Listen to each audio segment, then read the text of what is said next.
भद्रकर पाळुओ लडु शह शह वर्ष तलु प्रसिद्धि लाभ करिछि।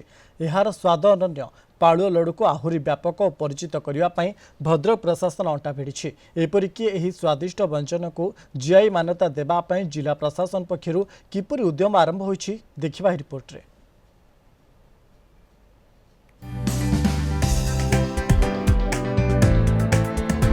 भद्रकर पाळुओ लडु 500 वर्ष हैला एही स्वादिष्ट व्यंजनर प्रसिद्धि जिला भितर और बाहर रही। चाहिदा जगु एबे सहरर अनेक दुकान रे उपलब्ध हेलानी। एही मिठा तयारी मध्य भिन्न धरणर पाळुओ, सुजी, खुआ, छेना, मैदा, पानमधुरी, सोडा, घिओ, काजू, किसमिसर सम्मिश्रण रे एहाकु तयारी करा जाय थाए, जहा अन्य मिठा ठारू भिन्न। एही मिठा को जीआई मान्यता देबा पई जिला प्रशासन उद्यम आरंभ करिछि। प्रशासनिक उद्यम को उभय मिठा दुकानी और गवेषक माने प्रशंसा करिसेंती। कलेक्टर जो डिसीजन नैचंती एटा गोटे स्वागत योग्य प्रस्ताव। बहुत खुशी लागुची हमको। भद्रक गोटे ना हम पाळुओ लडुर। पाळुओ लडु तो बहुत चाहिदा अछि भद्रक रे। भद्रक छड़ा ओडिसा रे मध्ये बहुत चाहिदा अछि, ओडिसा बाहर मध्ये बहुत चाहिदा अछि। सरकार जो पदक्षेप जो जीआई टैग पाई जो स्वागत योग्य प्रस्ताव देइछंती एटा गोटे बहुत सुंदर कथा। श्रीक्षेत्र महाप्रभु महाप्रसाद जोटा कि पृथ्वी विख्यात से प्रत्येक अंचल विशेषतः ओडिशा जो पचार ओडिशार प्रत्येक स्थान गोटे महत्व रही से स्थान भितर जमी बारिपदार है आपंकर मुढ़ी बारिपदार अच्छा कटकर दहीबरा ढेंकानाल बरा से भाव में आम भद्रकर ये जो पाळुओ लडु विशेष रही विशेष विशेष रही कारण आज को प्राय 500 वर्ष पूर्व आम बाप अजा आम समय शुणी शुणी शुणी आसे भद्रक पाळुओ लडुटा विख्यात। खोद जिलापाल मध्य एही मिठा को विभिन्न सरकारी सभा समिति रे बंटन पई विभिन्न विभागर अधिकारी माननकु चिट्ठी लिखिचंती।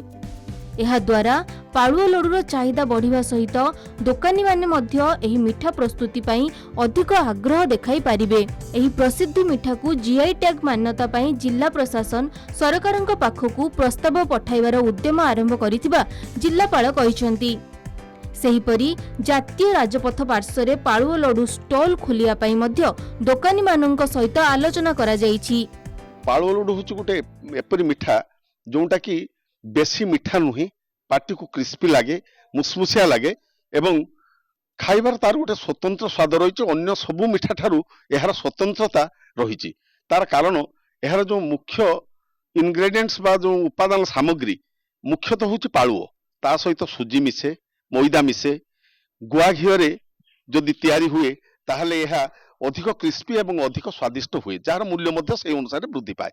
एबे जे अछन additional chief secretary MSME department तांका सेटा आलोचना करिथिलु एवं से मध्य गोटे कंसल्टेंट देइछंती जे कि जीआई टैगिंग किभଳି भाबरे पाळुओ लडु पई मिली पारिबो से संपर्क रे से हम सहित विस्तृत आलोचना करिछंती। आमे आशा करूछु जे जीआई टैगिंग हेइ जिबा द्वारा निश्चित भाबरे पाळुओ लडु प्रस्तुत करिथिबा हम जिल्लावासी मानक पई गोटे खुशीर खबर मध्य आसीबो एवं व्यवसाय करुथिबा पाळुओ लडु को नेकी व्यवसाय करुथिबा प्रस्तुत करुथिबा कारीगर मानकर एवं व्यवसाय प्रतिष्ठान मानकर आर्थिक उन्नति हेइ पारिबो एवं मोस्ट इंपोर्टेंटली आम जिल्ला एक माने संस्कृति एवं ऐतिह्य संपन्न जिला एवं पाळुओ लडु भद्रक जिला पई सबु बळे पाळुओ लडु पई भद्रक जिला प्रशंसित हेछि एवं ए जीआई टैगिंग पाइबा द्वारा पाळुओ लडु भद्रक जिला को नेकरी एक नुआ परिचिति मध्य सृष्टि करिबो एवं आम आशा करूछु एटा